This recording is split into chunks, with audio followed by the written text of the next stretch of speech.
একসময়কার দুই প্রতিদ্বন্দ্বী দেশ আজ কৌশলগত মিত্র। মধ্যপ্রাচ্যের শক্তিশালী একটি দেশ জোট বেঁধেছে আয়াতুল্লাহ খামেনির দেশ ইরানের সাথে। অতীতে এক রক্তক্ষয়ী যুদ্ধের পর বর্তমানে এই দুই দেশ আঞ্চলিক স্থিতিশীলতা বজায় রাখতে এক সুকৌশলী নিরাপত্তা নীতি গ্রহণ করেছে।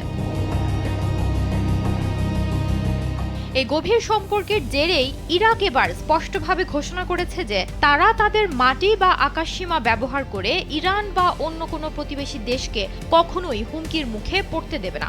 দেশটিকে যে কোনো হুমকি থেকে সুরক্ষা দিতে একযোগে কাজ করার প্রতিশ্রুতি দিয়েছে তারা। স্যান্ডেলিনা সো, রূপচর্চায় আভিজাত্য। বাগদাদ স্পষ্ট জানিয়ে দিয়েছে ইরান বা অন্য কোনো প্রতিবেশী দেশের বিরুদ্ধে হুমকি সৃষ্টি করতে বা তাদের ভূমি ও আকাশসীমা ব্যবহার করতে দেওয়া হবে না। সোমবার তেহরানে ইরানের সর্বোচ্চ জাতীয় নিরাপত্তা পরিষদের সচিব আলী লারিজানির সঙ্গে এক যৌথ সংবাদ সম্মেলনে এ ঘোষণা দিয়েছেন ইরাকের জাতীয় নিরাপত্তা উপদেষ্টা কাশিম আল আরাজি। কাশিম আল আরাজি বলেন, ইরান বা প্রতিবেশী কোনো দেশের হুমকির জন্য কোনোভাবেই ইরাকের ভূমি ও আকাশসীমা ব্যবহারের অনুমতি দেয়া হবে না। বাগদাদ তেহরানের সঙ্গে স্বাক্ষরিত নিরাপত্তা চুক্তির প্রতি সম্পূর্ণরূপে প্রতিশ্রুতিবদ্ধ।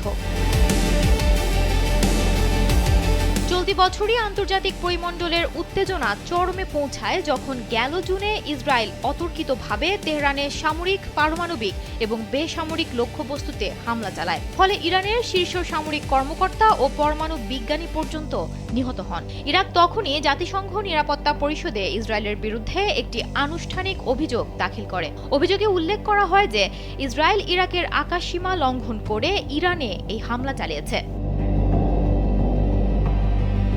ওই সময় ইরাক জানিয়েছিল যে তারা ইরানের বিরুদ্ধে আক্রমণের সময় ইরাকি আকাশসীমা লঙ্ঘনের নিন্দা জানিয়ে জাতিসংঘের নিরাপত্তা পরিষদে একটি আনুষ্ঠানিক অভিযোগ জমা দিয়েছে। ইরানের সর্বোচ্চ জাতীয় নিরাপত্তা পরিষদের সচিব লারিজানি তার পক্ষ থেকে বলেন, ইরাকের জাতীয় নিরাপত্তা উপদেষ্টার সঙ্গে তার আলোচনায় নিরাপত্তার বিষয় নিয়ে বিশদ আলোচনা হয়েছে। তিনি আরও বলেন, তাদের আলোচনার মূল লক্ষ্য ছিল দুই দেশের মধ্যে অর্থনৈতিক সম্পর্কের সম্প্রসারণ। সেক্ষেত্রে দুই দেশের অর্থনৈতিক সম্পর্ক স্থিতিশীল রাখতে চাইলে তাদের নিরাপত্তা সহযোগিতাও জোরদার করতে হবে।